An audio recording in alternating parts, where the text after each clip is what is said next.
जिस प्रकार बर्फ में जल परिपूर्ण है, उसी प्रकार संसार में भगवान परिपूर्ण है। जैसे समुद्र में बर्फ की नगरी हो, वैसे ही भगवान में संसार है। जैसे जल का सार वस्तु उसका रस है, रस के सिवा क्या है जल में, वैसे ही सब पदार्थों का सार वस्तु भगवान है। भगवान से अलग कुछ भी नहीं है, सब कुछ उसी से जुड़ा हुआ है। जैसे पुष्प,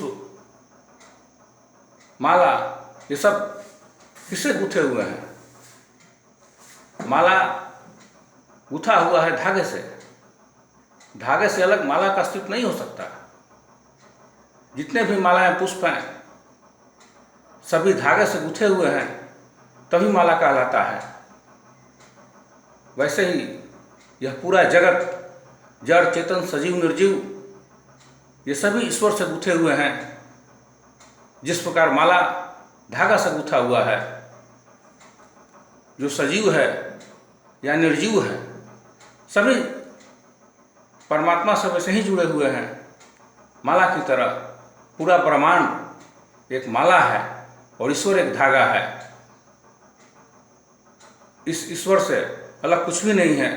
जो कुछ भी हम धरती पर देखते हैं, चाहे वो सजीव वस्तु हो या निर्जीव हो, हाथी हो, घोड़ा हो, ऊंट हो, चूहा हो, टेबल हो, कुर्सी हो, बल्ब हो, पंखा हो, जहाँ भी हमारी नज़र जाती है, वो सब वैसे ही ईश्वर से जुड़ा हुआ है। जैसे माला जुड़ा हुआ है धागे से। धागे से अतिरिक्त, धागे के अलावा माला का अस्तित्व नहीं हो सकता है। माला बिखर जाएगा यदि धागा ना हो तो। माला तभी पूर्ण होगा जब धागा हो। सभी पुष्प बिखर जाएंगे यदि धागा ना हो तो। वैसे ही ये समस्त जगत, समस्त ब्रह्मांड एक माला की तरह है और ईश्वर एक धागा की तरह है। उसी धागे पर सभी आधारित है। प्रत्येक चीज को आधार की जरूरत होती है। बिना आधार के कोई चीज नहीं टिकता। संसार में जो भी है, सब किसी न किसी के आधार पर है।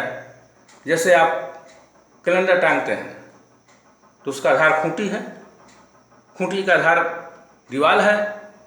ये बल्ब है, बल्ब का आधार क्या है? होल्डर में बल्ब फिट है, फिर वो होल्डर दीवार से है। कोई भी चीज, ये पतंग है, पतंग आकाश में उड़ता है, वो डोर से बना हुआ है, डोर लटाई से है। जिस चीज को भी देख लें, रेलगाड़ी पटरी पर चल रही है, आधार पटरी है। ट्रक, बस, कार, आधार सड़क है। बच्चा का आधार माता पिता है, पत्नी का आधार पति है। बिना आधार के कुछ भी नहीं है। तो इस जगत का आधार क्या है? जगत का आधार परमात्मा है, परमात्मा से अलग नहीं है, जिसे विराट पुरुष करते हैं। पाताल लोक ईश्वर के चरण में स्थित है, ब्रह्मलोक ईश्वर के मस्तिष्क में स्थित है। तो ईश्वर से अलग कुछ भी नहीं है।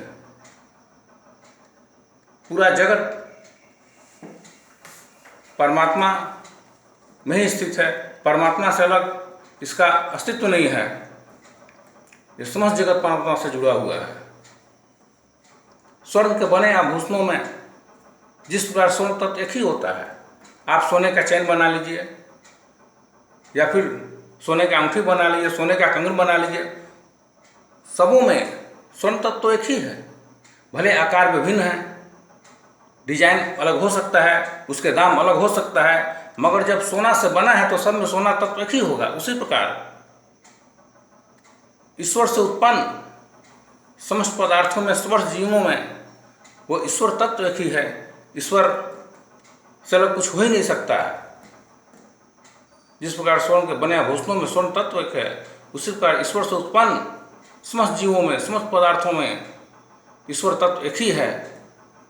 वो सजीव हो या निर्जीव हो, सब एक ही परमात्मा है। मगर हम गलती क्या करते हैं? संसार में परमात्मा को देखते हैं, संसार को नहीं कहा गया, क्योंकि संसार टिकता नहीं है, यह हमेशा जा रहा है। जैसे गंगा जी का प्रवाह जा रहा है वैसे ये संसार जा रहा है। तो किसी भी चीज़ को जो हम देखते हैं तो उस वस्तु को देखते हैं, लेकिन जिसके आधार पर वो टिका है उसको हम नहीं देखते हैं। जैसे हमारी नज़र टेबल पर गई तो हम क्या देखते हैं, हम टेबल को देख रहे हैं, लेकिन अस्तित्व तो टेबल का नहीं, अस्तित्व तो परमात्मा का है, वो हम नहीं देखते हैं। हम किसी भी चीज़ को देखते हैं तो सिर्फ उसी को देखते हैं। परमात्मा में हम संसार को देखते हैं, जबकि संसार में हमें परमात्मा को देखना चाहिए। एग्जिस्टेंस जिसका है उसका हम नहीं देख पाते हैं।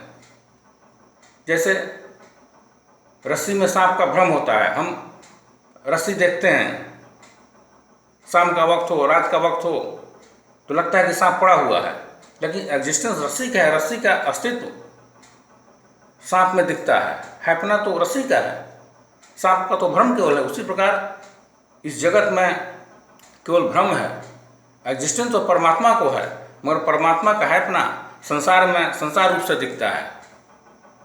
जैसे रस्सी का है अपना, रस्सी का एग्जिस्टेंस सांप में सांप रूप से दिखता है।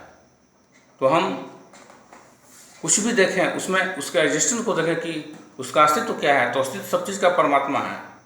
इस जगत का अस्तित्व परमात्मा है। हम कहीं भी देखें, नज़र हमारी कहीं भी जाए तो हम यही देखें कि उसमें तो अस्तित्व परमात्मा का है, जगत का तो अस्तित्व है ही नहीं। जगत तो एक मिनट भी टिकने वाला नहीं है, एक क्षण टिकने वाला नहीं है, परिवर्तन ही संसार का नियम है। तो जो सत्य है उसे हम देखें।